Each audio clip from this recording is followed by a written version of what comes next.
আসসালামু আলাইকুম রহমতুল্লাহ। প্রিয় দর্শক, আজ 8ই ডিসেম্বর 2024। এখন বাংলাদেশে সকালবেলা, কিন্তু বিশ্বের অনেক দেশেই এখন অনেক বেলা পেরিয়ে গেছে। কোথাও মধ্যরাত, কোথাও সন্ধ্যা, কোথাও ভোর। ঠিক তেমনিভাবেই এক নতুন সূর্য নিয়ে উদিত হয়েছে সিরিয়ার স্বাধীনতা।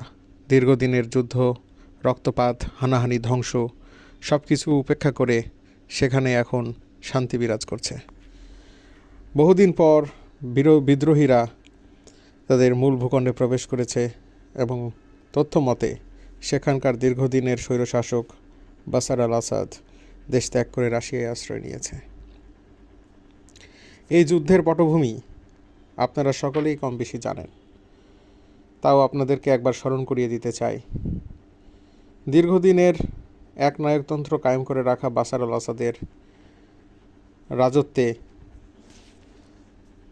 হঠাৎ করে 2011 সালে ডেরায় এক শান্তিপূর্ণ বিক্ষোভ শুরু হয়।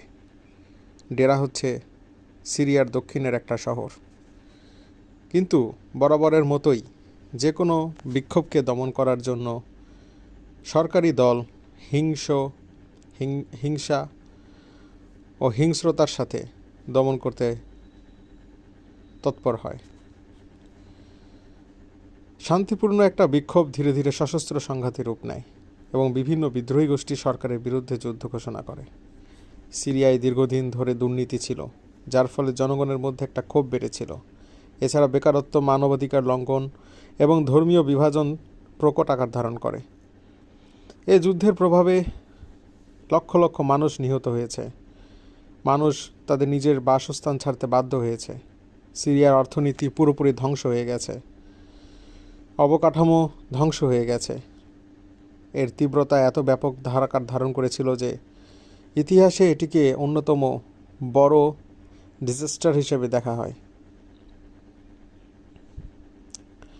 এই যুদ্ধে অনেক দেশ জড়িয়ে পড়ে। সিরিয়ার পক্ষ নিয়ে রাশিয়া তাদের সব ধরনের সামরিক সহায়তা প্রদান করে এবং যুদ্ধে সরাসরি অংশগ্রহণও করে। এছাড়া ইরান ধর্মীয় দৃষ্টি থেকে বাশার আল আসাদকে সহায়তা করে।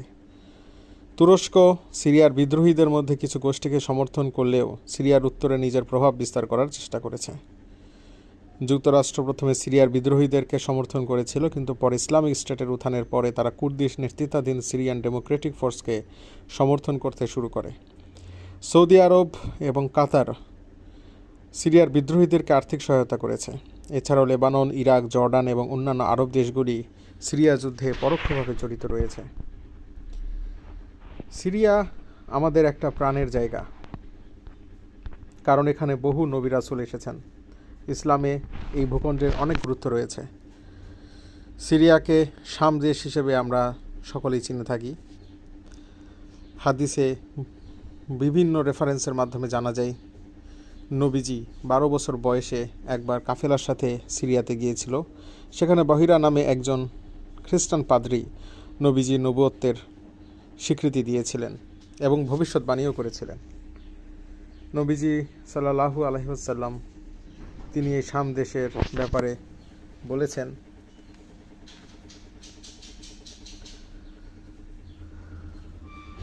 মুআবিয়া রাহমাতুল্লাহ থেকে বর্ণনা পাওয়া যায়, নবীজি সাল্লাল্লাহু আলাইহি ওয়াসাল্লামকে বলতে শুনেছি, আমার উম্মতের একটি দল সর্বদা আল্লাহর দ্বীনের উপর অটল থাকবে।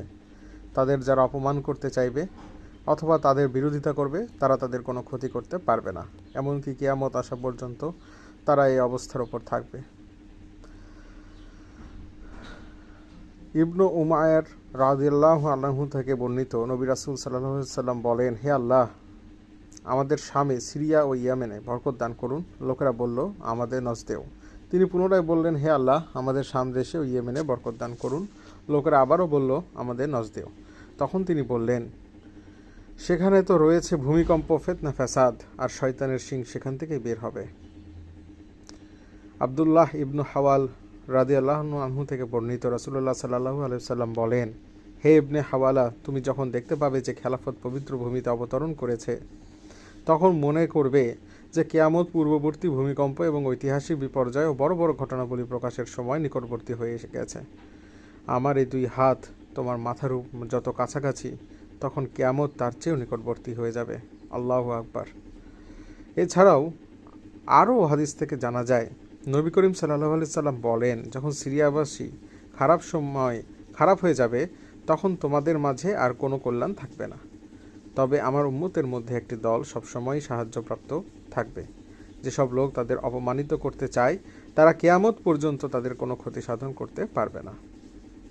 আমরা আরও জানতে পারি, রাসূল সাল্লাল্লাহু আলাইহি সাল্লাম বলেন, তখন আল্লাহ তাআলা দামেস্ক থেকে মাওয়ালিদের সমন্বয়ে গঠিত একটি সেনাবাহিনী পাঠাবেন।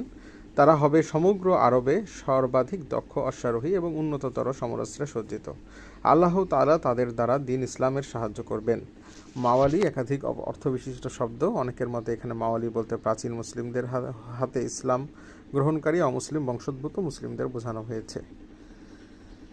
সিরিয়া আমাদের সকলের কাছে অত্যন্ত পবিত্র একটা জায়গা এবং অত্যন্ত ভালো একটা পবিত্রতম স্থান হিসেবে, কারণ সেখানে নবী রাসূলের গমন হয়েছে, তাদের পায়ের ধুলা পড়েছেন, তারা সেখানে রিসালাতের বাণী ছড়িয়ে দিয়েছেন, রিসালাতের দাওয়াত দিয়েছেন সরাসরি। এবং ইসলামে বিভিন্ন জায়গাতে সামদেশ সম্পর্কে আমরা অনেক কিছু তথ্য পাই। কিয়ামতের আগে সেখান থেকে একটি দল বের হবে।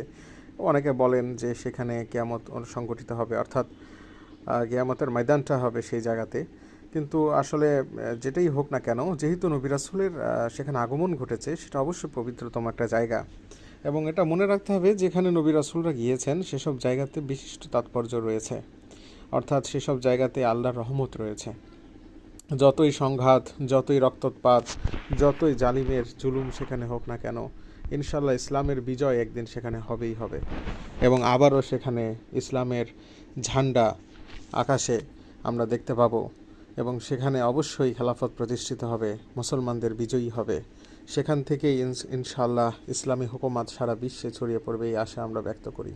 সিরিয়ার শহীদ সকল ভাইদেরকে আল্লাহ মাফ করে দিন। সেখানে ইসলামের মূল আকিদা, হুকুম আহকাম, শরিয়া প্রতিষ্ঠিত হতে যেন আমরা দেখতে পাই, সে তৌফিক আল্লাহ দান করুন। আমিন। আল্লাহ